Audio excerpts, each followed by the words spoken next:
Welcome to the Wellness Biz Academy, where we turn passionate practitioners into profitable practice owners.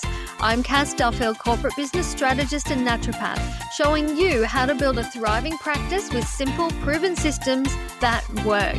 Let's create the practice that you long to have, because it's time to start living your passion and growing your practice. Hi everyone and welcome. Today, we are talking about a topic that comes up time and again when I'm working with my clients. Why is my marketing not working? So today we are diving into that subject, why your marketing isn't working and how you are going to fix it. Believe me, it's easier than you thought. So today we are going to uncover the simple steps and the things that you can do right now so your marketing starts to work. Now, there are some secrets to marketing your practice for success, and it doesn't require living on your socials, and it won't mean that you're sitting there staring at a blank screen. So tell me, does that sound like you? Are you someone who sits there trying to do marketing for your business, but you're staring at a blank screen? You don't know what to say. You're frozen. You're in overwhelm. Are you the kind of person that might waste time on socials? You're trying to get ideas, so you're looking at social media, you're checking out competitors' accounts, you're trying to get some ideas and creativity flowing, but unfortunately all you're doing is falling down the rabbit hole of social media. Thing is, if you are these people and you are struggling with both of those things, there is one thing that I know to be true. You will always struggle from client to client, making less than you deserve and unsure what your next month looks like. It is only by taking the right action in your marketing and doing so consistently that you will see consistent clients show up. So today we're going to unpack that so you can start 2024 fresh, knowing exactly what to do to market your business the right way so you get traction, you get clients, and people finally start showing up. So when you are in a situation that you aren't getting traction with your marketing, you're not seeing results, you're not getting engagement, you're not getting clients booking, there are one of three things that tend to be wrong. One is a lack of clarity around your ideal client, your niche, or the solution that you offer. If you're not clear on those things, it is impossible for you to market those clearly. So we'll talk about those today. The second thing is having a lack of a content process. A lot of people in my world, practitioners, healers, helpers, coaches, end up in the situation where they're marketing on the fly. They're sharing whatever comes to mind in terms of content. They're writing blogs when they're feeling inspired. They are only posting when they can think of something, which means that they're in a feast and famine cycle with their marketing. That, though, leads to a feast and famine cycle with your clients and your bookings. So we'll talk about that today, how to overcome that and how to get you consistent, because that is the third step. The third thing that's missing when your marketing isn't working is a lack of consistency. You need to have a plan and you need to execute it reliably to start to see the flow-on effect. And it's interesting how quickly this can happen. I had clients in my rounds of marketing mastery this year, and they told me within the first couple of weeks of the program, when they were implementing the tactics and the strategies I was sharing, they were getting traction. They were getting discovery calls when previously they weren't getting any. They were getting clients booking when previously they had none. So these things are really important: clarity, content, and consistency. Let's begin with the biggest mistakes I see health practices make when it comes to having clarity. Mistake number one is they are actually afraid to niche. They are worried that niching their business means that they could potentially miss out on a whole heap of clients. So they're afraid to take the leap and be really clear about their niche. The second mistake that they make is lacking true clarity around their ideal client and what that client needs from them. And the third mistake is not understanding the true issue that ideal client has, the true solution that they need. And when this happens, you end up making the wrong offers that don't get purchased, that don't get outcomes for your clients.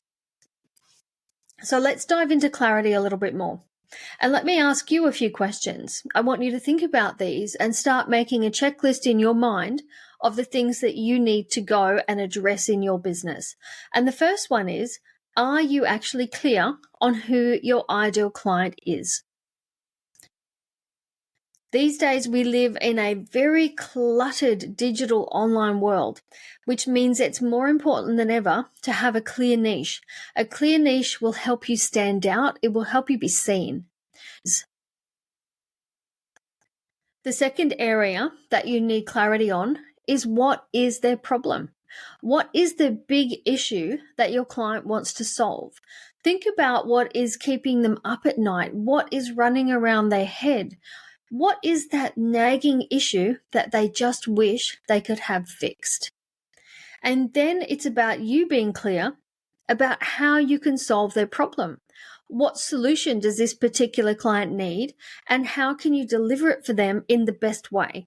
What is the transformation that you offer when you work with them? What is the outcome that they are going to get? You need to be clear on all of those. If you're not clear on those, I really recommend you do some work on these. Without these foundations being right, you will struggle to get traction in your marketing. You will struggle to get engagement. You will struggle to get a flow on of clients booking. If you are not clear on these things, I guarantee you that your audience won't be clear about them either. The second area we want to address in today's episode is around content. Because when we are in that space of lacking a content process and a content creation process, that means that we aren't speaking regularly to our audience. We're not staying top of mind. So what are the biggest mistakes that come from the content side? What are we getting wrong as practitioners, natural health practitioners, healers, helpers, coaches, all of you amazing people who listen to me on this podcast? Where are you getting content wrong? The first element is in the balance. When you are sharing your content, you need the light, you need the shade. It needs to have entertainment value as well as educational. But as practitioners who are highly academic, we often write too much educational content, and we often write it from a very academic standpoint. I want you to remember that your marketing channels are not a lecture. They're not a thesis. You're not training the next round of natural health professionals. You are sharing tidbits of advice with a public audience who may not know a lot on that topic. So you need to be sharing the right blend. And remember the light and shade. You know that the content that gets read, that gets looked at, that gets comments are the most unlikely things. It's the quotes, the anecdotes, the funny cartoons. People love that because they love the light and the shade. So remember to include a blend of different types of content into what you do when you're marketing your business. The next element that is stopping you from standing out with your content is doing what everyone else is doing. When you do this, you just blend in. Now, this goes against the grain a little bit because I know there are people out there teaching you to follow the trends, follow the audio trends, follow the real trends. And that might be true to a point, but going viral is not a business building strategy. It might make us feel good. It's a great vanity metric, but it's not necessarily going to bring clients into your business. So you can just tend to blend in. Also, if you have spent time researching what everyone else is doing when you're trying to come up with content, you can end up saying the same things, even if they're in slightly different ways. It means that your messages aren't going to land as well as they should because your potential audience may have seen other messages that are really similar to yours. It's about having your unique voice and having a unique take. The third element that I see in content that needs to be adjusted is discussing the value of what you offer. It is not in the inclusions, it is in the outcomes. So sharing in your marketing that your package has 6 consults instead of 4 doesn't actually add any value to the client who might come and work with you. By the time they've gone through it, they are going to fix their problem. That's what they're looking for. They don't really care if it takes you 2 appointments or 6 appointments or 12. They want to know that working with you across that period of time is going to solve the problem that they have. Now, when we're talking about offers as well, and I saw a lot of this in our recent Black Friday because it's at the start of December right now, isn't it? So we've just had all the Black Friday, Cyber Monday sales. And it was really interesting to me to see the amount of discounting that was going on. Those that have been in my world for a while know that I don't actually like discount. I don't do it. I don't promote it. I don't recommend it as a rule. I think you are much better to value add. I would rather add value to your services than discount them because that's discounting your worth. But the one thing that is true is that if you have an offer that's not selling, discounting will not help. If you have an offer that's not selling, it's either because it's not the right offer for the client you're trying to attract, or you're not marketing it properly to be noticed by the right clients. So have a think about those things. Discounting the wrong offer is not a sales lead generation strategy. When it comes to your offers, I want you to remember something that I speak about at length, and it is called the art of selling solutions. Your niche is not the person that you help, it is the problem that you solve. I know that this is different to what many mentors, etc., in our industry have been saying for a long time, but they are wrong. Your niche is not the person, it is the problem. If you are talking about the person, that is about knowing your client avatar, and that can be useful as well. There is a group of people, your ideal client base, who all have a similar problem that requires a similar solution, and you can help all of those people. So it's understanding that your niche is not the person, but it is the problem. And when you understand that you are selling solutions, the way that you communicate that in your content completely changes. And it allows you to create really emotional messages, messages that speak to the heart of your ideal clients and your audience. They can actually take notice of what you're saying. So one of the reasons that your content might be falling flat and isn't getting noticed is because you're not selling the solution. You're not making that emotional heart-based connection. I want to just stop here and remind you of something. I also want you to aim for done. Don't aim for perfection. I would rather you get content out there than do nothing and be stuck in a fear of being perfect. What I would say to you on that too is I believe your content actually is perfect. If your content is in your voice, it is something that you have created, that it is showing your values, what you stand for, your uniqueness, how you help and how that's different, that is perfect. The best performing content too is short, it's sharp, and it's to the point. Remember to include those mic drop moments, those funny anecdotes, those elements that people in your audience can connect with. They are really important. Something I also want to add here is we are in an era of AI generated content. We all know that. There are AI generators, there seems to be more of them every single day. The problem with AI generated content is it isn't you. And you need to stand up and show who you are.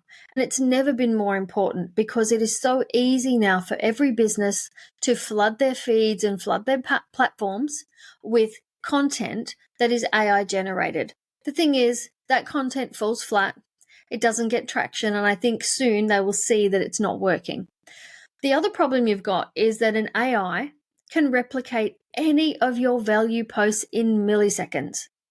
Those posts where you share the 3 tips for this, the 5 ways to achieve that, they might be great, but unless you have a unique take, an AI can replicate that for anybody else's businesses.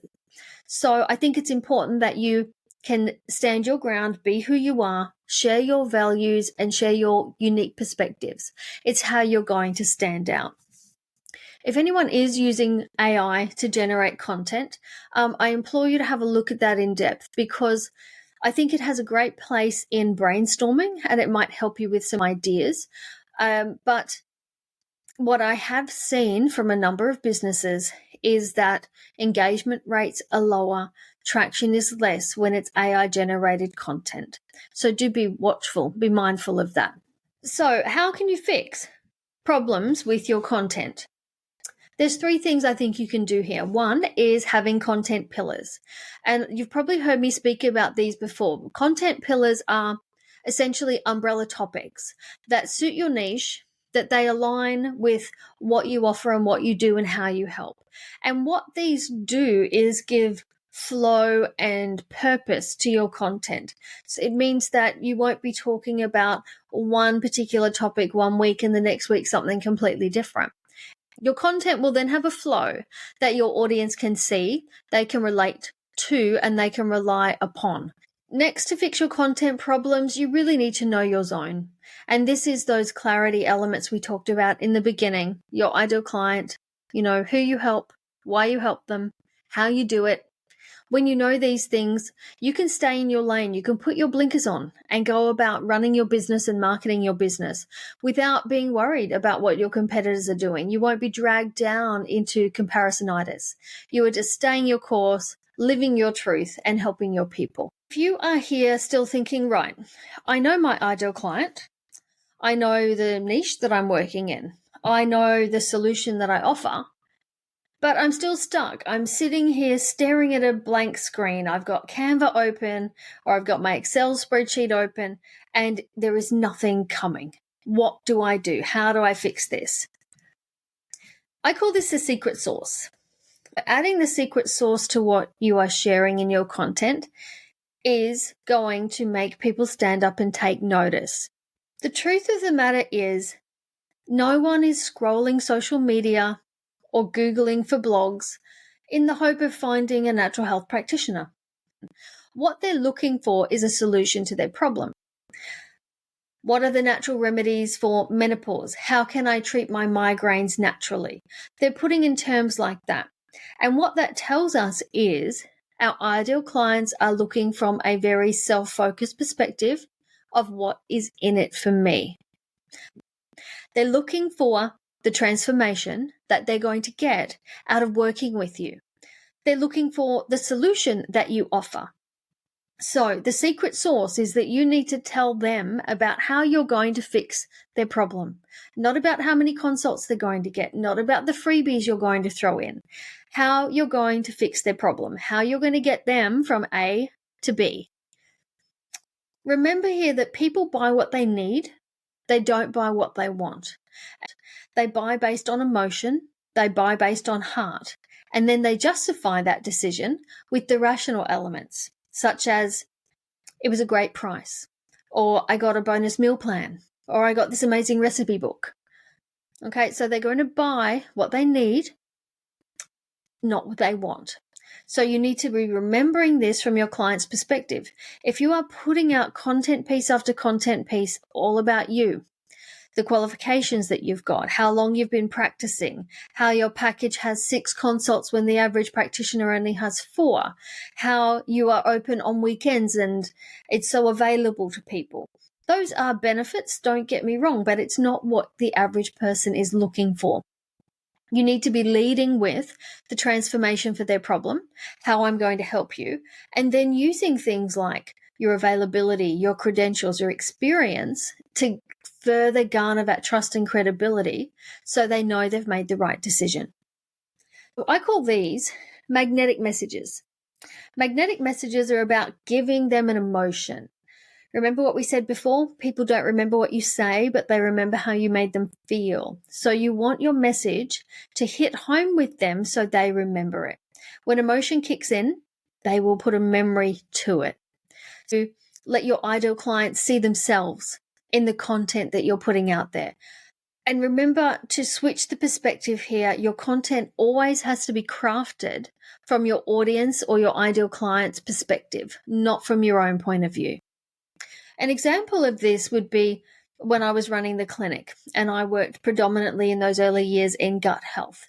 And I did that because of my history of gut dysfunction. That's how I became a naturopath in the first place. And I had a lot of content on my website that was written in the first person about what it was like to experience that gut dysfunction. And I had a blog that was actually very detailed about my entire health journey with it, the things that I tried and the experiences that I had. The amount of people that would reach out to me, send me an email, book a discovery call, or even just book a consult, and I'd see them for the first time face to face. And these people would say to me, I read what was on your website, or I saw what was on your social media feed, and you sounded just like me. Because what I had done, yes, I'd shared my story, but I had shared it in a way that was very real for them. They could see themselves in the journey that I'd had and the experiences that I had had. And that gave them trust and it gave them faith that I could help them too. So always remember to turn that mirror around and be looking at your content from your ideal client or audience perspective. Now let's talk about consistency, because the one thing that I find to be true time and again is that people in our industry can be great at the planning. We love a good plan. We are happy to sit down and write one for the whole year, but then it gets put in a drawer and we forget about it, because the element we're missing is consistency. And the third part of this messaging for you today is around getting consistency. It is what's going to turn your marketing messages from lackluster and not getting traction to something that starts to get you results. There's three main pitfalls when it comes to being consistent with this that I see in my clients and the people that I work with. The first one is being too ambitious, creating a plan that you cannot possibly execute. So you don't want to do that. That will stop you before you even start. The second element is including activities, channels, etc. in your plan that you just won't do. Even if you might like to, even if you know they might be the right place to find your audience, but you don't want to. Typical ones here might be YouTube, video. Video is the key one here that people don't want to do. They don't want to put their face on video. So even if your ideal clients are on YouTube, if you don't want to be on video, then that is not a channel to add to your marketing plan. The other issue here with consistency is following what others are doing, not what is right for you. This happens quite a lot, and I will see this various mentors, coaches, etc. will come out saying the best way to grow your Instagram is this. You need to do this in Facebook or you're going to fail. If you're not writing a blog like this, then it's going to be disastrous. Following the latest fads and trends is not going to get you consistent results. It just isn't. And behind all of those sweeping statements on each of those channels, I'd bet my bottom dollar that somebody is selling a program teaching that strategy. There is a reason behind why they're saying those things. So look at it with a bit of a critique and make sure you're making the right decisions for you. A lot of people get worried when I say consistent. It feels like a lot. They're overwhelmed before they start. But I want you to know a secret here. Consistent is not the same as constant. They're two totally different terms, but it's often confused. Consistent means having a reliable rhythm, having a reliable plan, and executing it consistently on an ongoing basis. Because that is what creates you a persistent presence. It builds your brand. It does not mean that you are constantly present. Okay, you are not going to be a slave to your socials by being consistent. I don't want you to be constantly there. I want you to have a plan that you execute week on. What you want here is a consistent presence, not a constant one. But how can you go about building a plan that's going to make you consistent? Like I mentioned just before, first up, be where your ideal clients are. You are wasting your time and energy being in places that they're not. Even if it's your favorite platform, don't do it. Be where they are. Be on the platforms and the channels where they're most likely to see you. The second thing is making a plan that suits your life. It has to suit your availability. It has to suit your skills. It has to be balanced across all the other responsibilities of your life, your family, your business. You need to create a plan that is achievable for you, or you'll fail before you even start. And then it comes down to executing it reliably. When? Are you sending a weekly email? Are you posting on socials daily? Are you doing a live every third day? Plan that out in detail, the frequency of where you're showing up and what you're doing, but then you can get ahead of the game. With that plan in place, you can start to create content in batches in advance and have that happen in a set and forget fashion. It's all scheduled away and you can go back to doing your clients and working on those other areas of your business without worrying about what needs to be done for marketing day in, day out.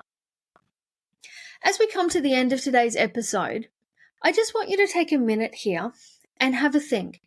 What would your business look like if you were clear on your foundations, like your niche, if you knew the content that you should be sharing, and if you had a plan that you executed consistently? I guarantee you it's going to get you runs on the board. You would see clients coming in the door. You would see your audience growing. You would see your brand getting more awareness. And it happens more quickly than you think. So I want you to start actioning the points from today's episode. And I want you to start to create a plan in advance and execute it. It would be amazing if that was your goal for 2024, to start to do that. And it really does just take a few short weeks before you start to see results from this effort. And how amazing would that be, hey? Going into 2024 with a plan, you're executing it, and in a few short weeks you start to see results. Be awesome, wouldn't it? So that is a wrap up of today's episode. What is going wrong with your marketing and how you can fix it. I hope you've had some insights and I hope you've had some great things you can activate there. Now, don't forget my new 2024 marketing template bundle is available now. There's a link in the show notes below. Have a great week and I'll see you next week on our next episode. Thanks for joining me. Thank you for listening to the Wellness Business Academy podcast with me, Cass Duffill. If you are interested in growing your practice, come get my free guide, The Practice Success Toolkit, at cassduffill.com or grab it in the show notes. Thanks for being here and I'll see you next time.